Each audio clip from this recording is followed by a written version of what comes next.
My name is Donald, I'm a random creative, and last year I made over $100,000 for the first time in my life. I'm 27 years old and I've always dreamt of financial freedom, and even though I'm not there yet, I'm super grateful for the position I'm in, and I'm more excited about sharing my journey on how I did this and how I plan to make my first million over the next couple of years. I've read a lot of books, but these are the four that have really shifted my mindset and helped me hit my first $100,000.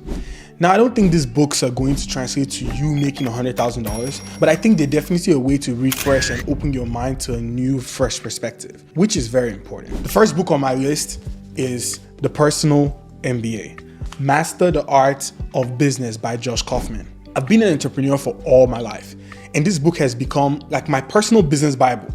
If you're someone who wants to be successful in business, this book actually takes you through the fundamentals of running your business and how you can continuously make decisions and create effective strategies. I think Josh really covers a lot in this book. He covers topics from marketing to sales, systems, and project management. The book really goes into everything, and I think it's one of those books where you can't really read it from start to finish, right? And for me, I use it to fill my curiosity gap. So for example, when I'm having a challenge at the agency or I have something that I need to figure out business-wise, I just go straight to that section. So there's sections in this book where he talks about working with yourself. And he really breaks things down, like for example, energy cycles, right? How as business professionals, we need to be able to identify our own patterns surrounding how we maximize our energy cycles. In business, most times we feel super productive, but we have times where we don't feel as productive. And we have to be able to make sure that we're maximizing every time that we're ready to work. That way you also can identify times where you might not necessarily feel to work and your body needs a break. I feel like the book really breaks down stress and recovery and really goes in depth into your psychological, physical, and emotional aspects of being a business owner. Another thing I really love about this book is you get to learn more about who your probable purchaser is, because we often assume that everyone in the world cares about what we have to offer, right? And that might be a huge business mistake, because you may think that what you have to offer is the greatest thing since sliced bread. That's what they quoted in the book. And he also talks about, in fact, that we think our business is the greatest thing, but that doesn't change the fact that what we're trying to do is not for everybody. For example, I'm building this YouTube channel to talk to people who are creative professionals and who are excited about the creative economy, who want to learn about how to improve the way they create, find talent. And that's why my videos are packaged in a way that would effectively communicate to that right person. It's a really good book, and I think it's definitely one you should have in your arsenal. I love it because you could always just open it up, pick a random chapter, and you would learn something that would have great impact in your life and business. I think if you're someone who wants to build a business and doesn't think you're ever going to get an MBA, then this personal MBA is a no-brainer.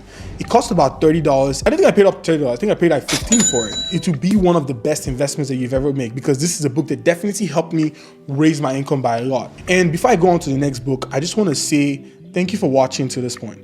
It's not easy building a YouTube channel, and it takes me a lot of time to put videos like this together, and it will mean the world to me if you just gave it a like and subscribe. Book 2, The Power of the Subconscious Mind by Joseph Murphy. I hit a very low point in my life when I read this book. It was around March of 2022, and I dissolved the company that I started with two of my co-founders at the time. We had tried to make the company work for about 2 years, and I really just felt like they weren't understanding my vision, and things weren't really working out. I saw this rare opportunity in the market with building a business that supports creators. Everyone around me thought I was crazy. The opportunity wasn't as clear to people who weren't in the space, but I was fortunate enough to be exposed to that space. It was very low and lonely, and I remember being recommended this book on Amazon, and I went ahead and purchased it.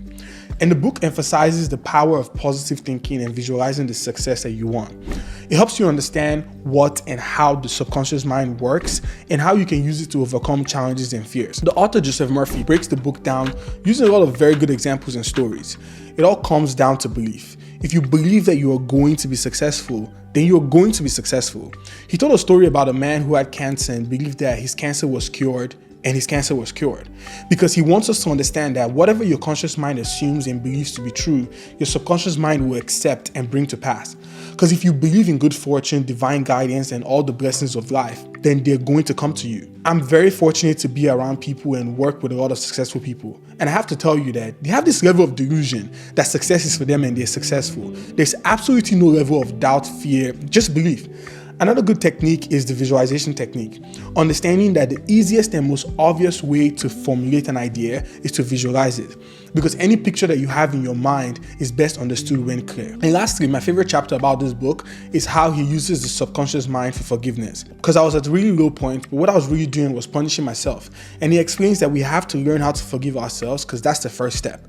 Life always forgives, and in order to move forward and claim what you deserve, you have to forgive yourself, because everybody wants to be successful. But can you be bold enough to claim that it is your right to be rich, and your subconscious mind will literally honor your claim? Book number 3, Elevate by Robert Glazer. I actually don't have a copy of this book, but I have it in my Kindle. This book to me is a personal journal guide, and I will 100% recommend that you buy a Kindle. Link in the description. One of the key quotes from this book is, if you have the courage to begin, you have the courage to succeed. The book aims to highlight how we're made up of our spiritual capacity, intellectual capacity, physical capacity, and emotional capacity. And our spiritual capacity is characterized as understanding who you are, what you want most, and the standards that you want to live by every day. And it characterizes your intellectual capacity by being how you want to improve your ability to think, learn, and plan and execute, but with discipline. It may sound obvious, but the first step to increasing your intellectual capacity is actually just believing that you can. Your physical capacity, which is your health, well-being, and physical performance. And finally, it breaks down your emotional capacity, being how you react to challenging situations, your emotional mindset, and the general quality of the relationships that you have. The book also stresses on the importance of balance, how often balance is hard to find, but being aware of imbalance and identifying exactly when the chamber is slowing down. That way you make sure that you're keeping yourself on course. In conclusion, the book offers a simple guide to thinking about your goals. It uses the SMART acronym. It says your goals should be specific, they should be measurable, attainable, realistic, and timely. Because instead of beginning your day being worried about your 42 emails, you should begin with gratitude and powerful affirmations. And in the process, you recommit to what you want most out of the start of that day. And gradually, you improve your capacity one area at a time. Because when you improve in one area, you begin to improve in all. And one of the most important outcomes in capacity building is the exponential effect it has on others, including friends, family, and those whom you lead. It has the effect of lifting when you climb, and as you build your own capacity and achieve more, you develop the ability to help others do the same.